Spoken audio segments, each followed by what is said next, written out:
Jesus, a master storyteller, used parables to teach profound truths. His stories were simple yet profound, designed to reach the hearts and minds of his listeners. Through these parables, Jesus conveyed deep spiritual lessons that transcended time and culture, making them relevant even today. One such parable, the Prodigal Son, speaks volumes about forgiveness, love, and redemption. This story is not just about a wayward son, but also about a loving father who never gives up hope. It illustrates the boundless compassion and mercy that can heal even the deepest wounds.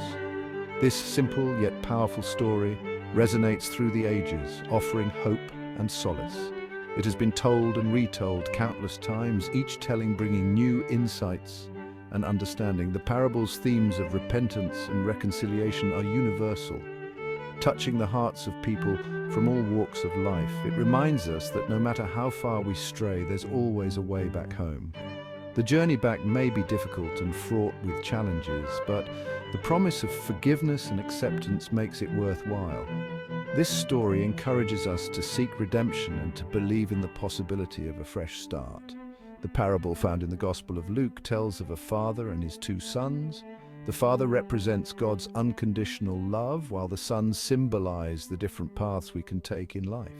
The elder son who stays home represents obedience and duty, while the younger son's journey reflects the human tendency to seek independence and self-discovery. The younger son, restless and yearning for freedom, demands his inheritance.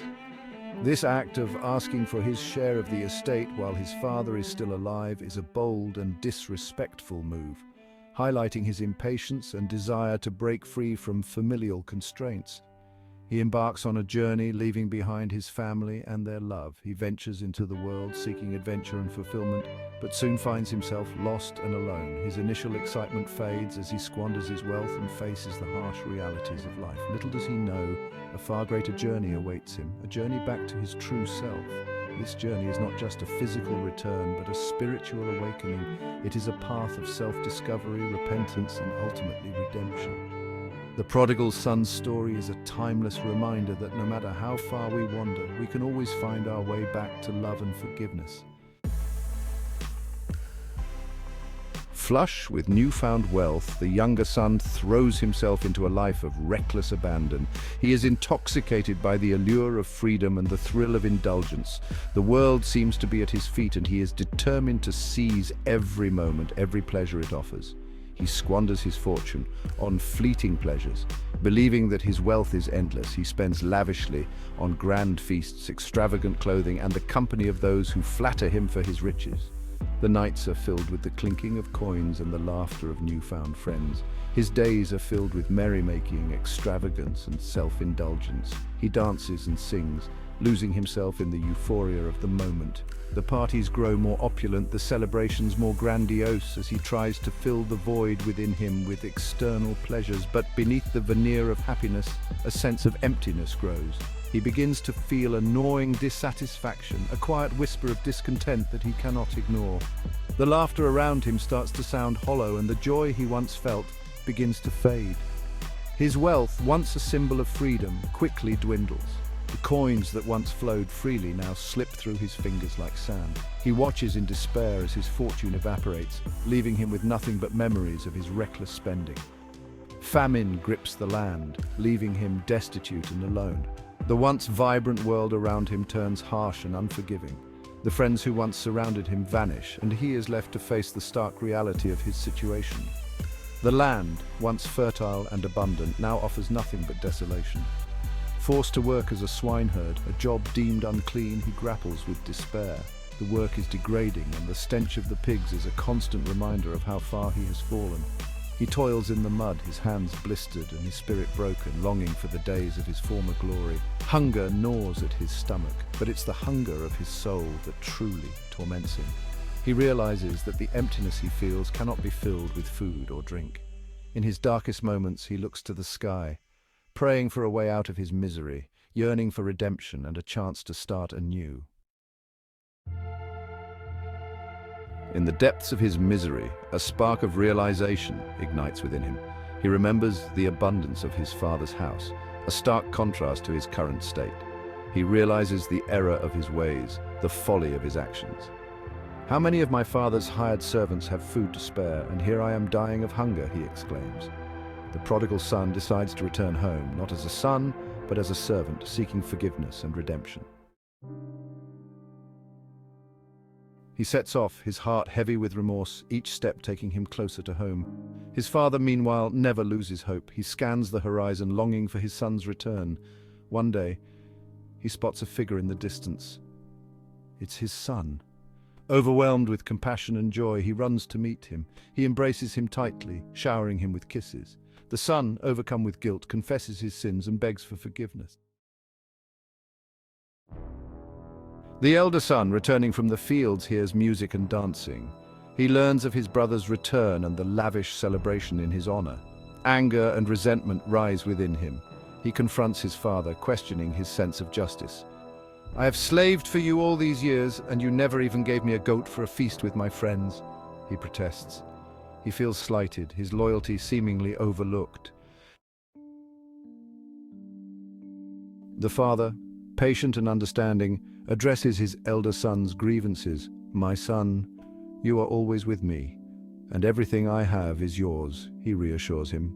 He explains that the celebration is not about rewarding the younger son's bad choices. It's about celebrating his return, his repentance, his newfound life. "But we had to celebrate and be glad because this brother of yours was dead and is alive again. He was lost and is found," the father lovingly explains.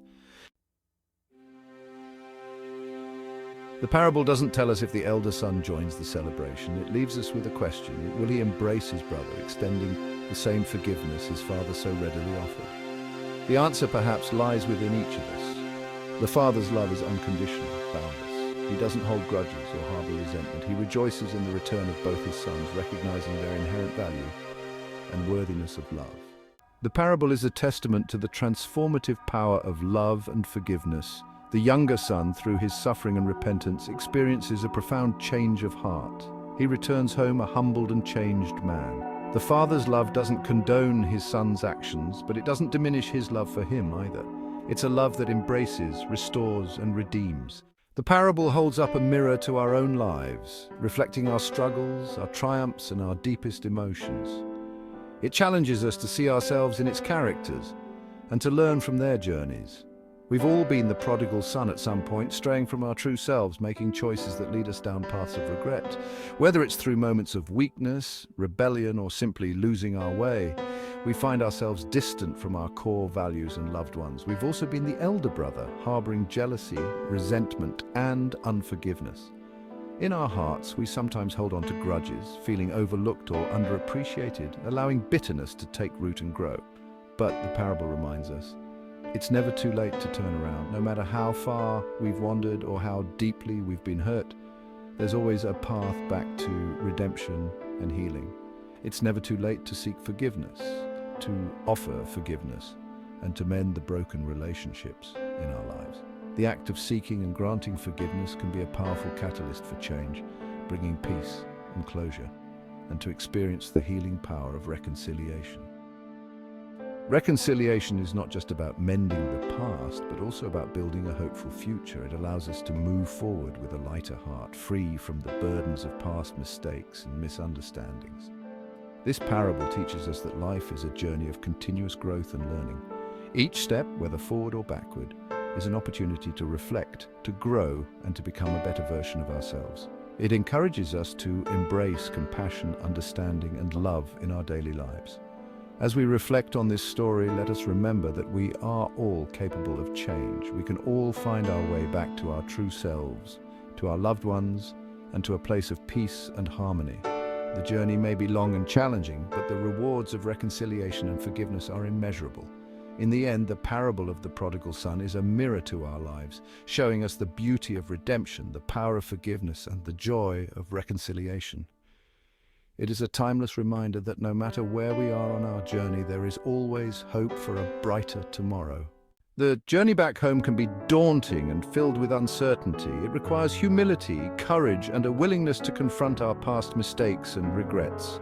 But the parable assures us that the journey is worth it, no matter the challenges. The Father's open arms await us, ready to embrace us with love and compassion. All we need to do is take that first step towards home, and the rest will follow. The parable of the prodigal son is a timeless message of hope, redemption, and unconditional love. It reminds us that no matter how far we stray, we can always find our way back to love, forgiveness, and our true selves. It's a message that continues to inspire and uplift us, offering a beacon of hope in a world often shrouded in darkness and despair.